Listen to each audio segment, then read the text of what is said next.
Cheriyal municipal అవిశ్వాస తీర్మానం వీగిపోయింది. 12 మందికి గాను 7 కౌన్సిలర్లు మాత్రమే హాజరయ్యారు. సంఖ్యాబలం లేకపోవడం అవిశ్వాసం వీగిపోయినట్లుగా తెలుస్తోంది. దీంతో మరోసారి అవిశ్వాస తీర్మానానికి ఏడాది వరకు అవకాశం లేదని అధికారులు తెలిపారు. అవిశ్వాసం వీగిపోవడంతో బీఆర్ఎస్ ఊపిరి పీల్చుకుంది.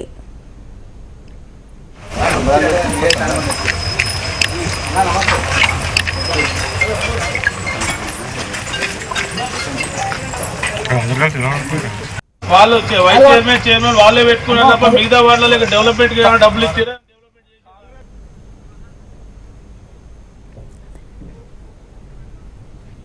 చేర్యాల మున్సిపల్ అవిశ్వాస తీర్మానం వీగిపోయింది. 12 మందికి గాను 7 కౌన్సిలర్లు మాత్రమే హాజరయ్యారు. సంఖ్యాబలం లేకపోవడం అవిశ్వాసం వీగిపోయినట్లుగా తెలుస్తోంది. దీంతో మరోసారి అవిశ్వాస తీర్మానానికి ఏడాది వరకు అవకాశం లేదని అధికారులు తెలిపారు. అవిశ్వాసం వీగిపోవడంతో బీఆర్ఎస్ ఊపిరి పీల్చుకుంది. ఇదే అంశానికి సంబంధించి ఫుల్ డీటెయిల్స్ మా ప్రతినిధి యాదగిరి లైవ్ ద్వారా అందిస్తారు. యాదగిరి, చేర్యాల మున్సిపాలిటీ అవిశ్వాసం వీగిపోవడంతో బీఆర్ఎస్ పార్టీకి సంబంధించింది బీఆర్ఎస్ పార్టీ ఊపిరి పీల్చుకుందని చెప్పుకోవచ్చు. ముఖ్యంగా చేర్యాల మున్సిపాలిటీకి సంబంధించిన అవిశ్వాస తీర్మానం అనేది ప్రధానంగా బీఆర్ఎస్ పార్టీకి సంబంధించిన కౌన్సిలర్ 3వ వార్డుకు సంబంధించిన కౌన్సిలర్ మంగోలు చంటితో పాటు 12వ వార్డుకు సంబంధించిన సంతోష్ యొక్క అవిశ్వాస తీర్మానాన్ని తెరపైకి తీసుకురావడం జరిగింది. అవిశ్వాస తీర్మానం చైర్మన్ స్వరూపారాణి వైస్ చైర్మన్ పై అవిశ్వాస తీర్మానం పెట్టాలి, వాళ్ళ వైఖరి బాగలేదని చెప్పేసి అవిశ్వాస తీర్మానాన్ని తెరపైకి తీసుకొచ్చిన 2 కౌన్సిలర్లు, మరో 5 కౌన్సిలర్లతో 5 కాంగ్రెస్ కౌన్సిలర్లు, ఒక ఇండిపెండెంట్ కౌన్సిలర్ గా గెలుపొందిన జుబేదా బేగము బీఆర్ఎస్ లో పార్టీలో చేరినప్పటికీ ఆమెతో పాటు మరో బీఆర్ఎస్ పార్టీకి సంబంధించిన నరేందర్, అంటే మొత్తం 9 మంది కౌన్సిలర్లను తెరపైకి తీసుకొచ్చి అవిశ్వాస తీర్మానం పెడదామని చెప్పేసి 2 కౌన్సిలర్లు పూనకం కట్టుకోవడం జరిగింది.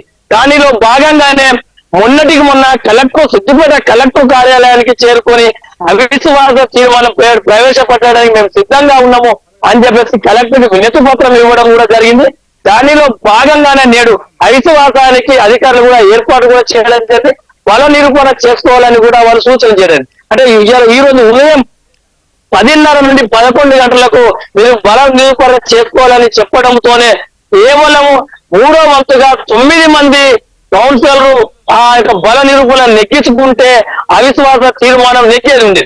కానీ కేవలం అవిశ్వాస తీర్మానానికి 7 మాత్రమే, 5 కాంగ్రెస్ కౌన్సిలర్లు, మరో 2 ఒకరు జూబేదా ఇండిపెండెంట్ అభ్యర్థి కావచ్చు, మరో బీఆర్ఎస్ అభ్యర్థి, కేవలం 7 కావడంతో అవిశ్వాసం వీగిపోవడం జరిగింది. కానీ 7 కౌన్సిలర్లు మాకు మరో 2 గంటల సమయం ఇవ్వండి, మిగతా 2 కౌన్సిలర్లు మా దగ్గరికి రావడానికి సిద్ధంగా ఉన్నారని చెప్పేసి అధికారులను కోరడంతో మధ్యాహ్నం 1 గంటల వరకు కూడా అధికారులకు సమయం ఇవ్వడం జరిగింది.